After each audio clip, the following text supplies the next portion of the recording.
Bismillahirrahmanirrahim. Welcome back to my YouTube channel, KJ Knowledge House. This video is about question number 2 of the chapter number 3. Describe the process of mitosis in detail. Mitosis के process को हमने बहुत detail में describe करना है. चलें answer देखते हैं. Answer: mitosis. In mitosis, a parent cell divides to produce two identical daughter cells.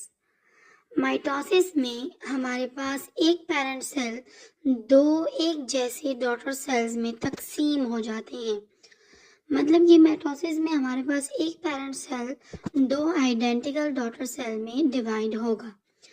Both daughter cells have the same number of chromosomes as in the parent cells. दोनों daughter cells के एक जैसे chromosomes होंगे, एक दूसरे के साथ भी एक जैसे होंगे और उनके पेरेंट सेल के साथ भी एग्जैक्ट मैच करेंगे.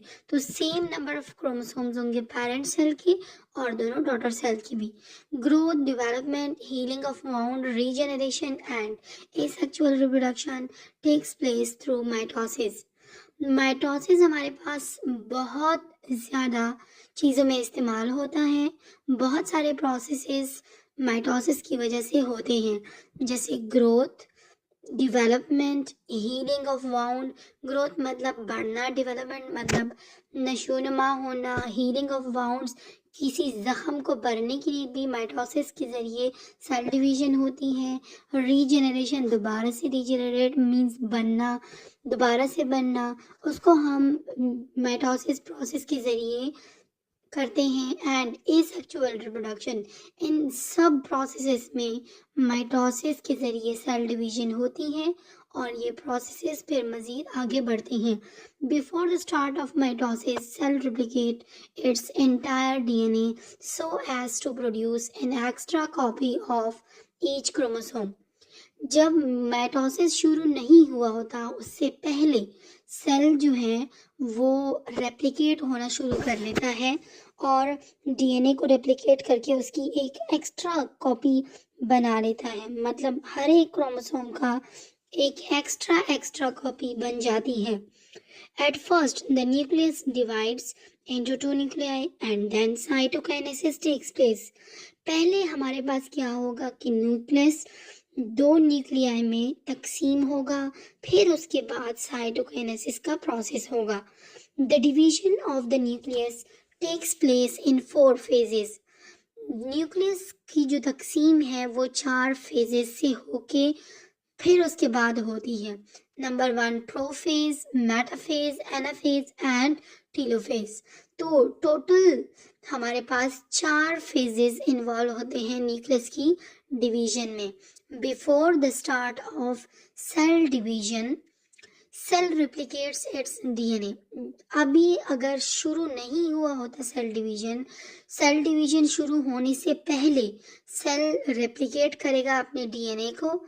सो cell contain 2 copy of its entire DNA, 1 for each daughter cell, ताकि 2 कॉपियां बन जाए डीएनए की और हर एक डॉटर सेल अपनी अपनी कॉपी को ले सके. तो इसीलिए हमारे पास सेल जो है वो डीएनए को रेप्लिकेट करते हैं. तो इन शॉर्ट हमारे पास माइटोसिस एक ऐसा प्रोसेस है जिसमें पेरेंट सेल डॉटर सेल में कन्वर्ट होते हैं, उनकी तकसीम होती है, लेकिन उससे बनते हैं 2 आइडेंटिकल डॉटर सेल और इन डॉटर सेल में सेम नंबर ऑफ क्रोमोसोम होते हैं एज पेरेंट सेल. माइटोसिस हमारे पास बहुत सारे प्रोसेस में इस्तेमाल होता है, जैसे growth, development, healing of wound, regeneration, asexual reproduction etcetera. Mitosis शुरू होने से पहले हमारे पास सेल डीएनए को रेप्लिकेट करता है और उसकी एक्स्ट्रा कॉपी बनती है. फिर उसके बाद हमारे पास सेल की डिवीजन होती है. तो सेल की डिवीजन होने से पहले न्यूक्लियस जो है वो तकसीम होता है, फिर साइटोकाइनेसिस होती है. तो न्यूक्लियस को डिवाइड करने के लिए 4 फेजेस से होकर गुजरना होता है: prophase, metaphase, anaphase and telophase. Cell division शुरू होने से पहले सेल रिप्लिकेट करेगा डीएनए को ताकि उसकी 2 कॉपी बने, एक एक के पास एक एक कॉपी जाए. अब हम डिटेल में पढ़ेंगे कि हमारे पास हर एक स्टेप में कौन कौन सा फिनोमिना होता है। पहला स्टेप है prophase. DNA is coiled up tightly so chromosomes become visible. DNA जो है वो सुपर कॉइलिंग हो जाती है DNA की, ताकि क्रोमोसोम बहुत ज़्यादा आसानी के साथ दिखाई देने लग जाए। As DNA is already replicated, चूंकि DNA को पहले से रेप्लिकेट कर लिया गया था, each chromosome has two chromatids attached at the centromere.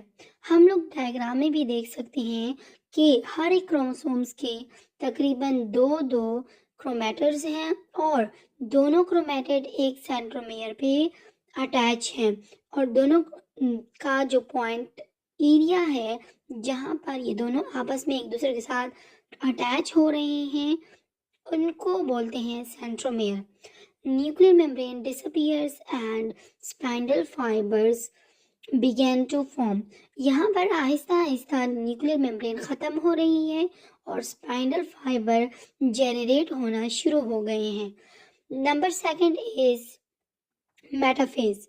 All chromosomes are aligned in the center of the cell and are attached themselves to the spindle fibers by their centromeres.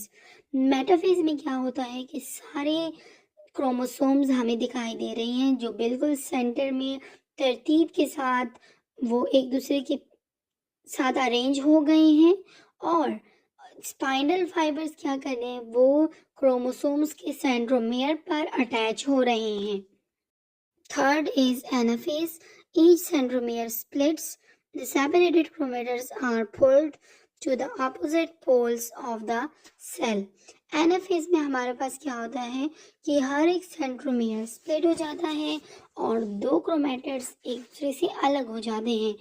हर एक centriole से निकलने वाले spindle fibre एक एक chromatid को अपने साथ ले जाते हैं और सारे क्रोमेटिड एक दूसरे से सेपरेट होने के बाद अपोजिट पोल्स पे चले जाते हैं। Fourth step is telophase. Chromosomes uncoil, become long and thin. Nuclear membrane reappears around the chromosomes forming two nuclei. अब हमारे पास जो क्रोमोसोम्स जो बिल्कुल टाइटली कॉइल थे और साफ नज़र आ रहे थे, लेकिन टेलोफेज में उनकी अनकॉइलिंग शुरू हो जाती है, वो दोबारा से लॉन्ग और थिन हो जाते हैं और बिल्कुल उनका स्ट्रक्चर जो है वो डिसअपीयर होने लगता है, न्यूक्लियर मटेरियल का स्ट्रक्चर ले लेता है। न्यूक्लियर मेम्ब्रेन जो है वो दोबारा से अपीयर होनी नज़र आना शुरू हो गई है, जैसे कि आप लोगों को डायग्राम नंबर 2 में नजर आ रहा है। ग्रीन कलर की जो गोल दायरे लगे हुए डॉट डॉट, उसको हम न्यूक्लियर मेम्ब्रेन यहाँ पर तस्वर कर रहे हैं, तो वो दोबारा से रीअपीयर हो रही है और इसके नतीजे में हमारे पास दो नए न्यूक्लियाई बन चुके हैं। Last step is cytokinesis. In cytokinesis, cytoplasm divide and the two newly formed daughter cells separate from each other. Cytokinesis में क्या होता है कि साइटोप्लाज्म की डिवीजन होना शुरू हो जाती है और इसके नतीजे में हमारे पास दो साइटोप्लाज्म अलग हो जाते हैं और दो डॉटर सेल्स बन जाते हैं जो कि दोनों एक दूसरे से बिल्कुल जुदा होते हैं।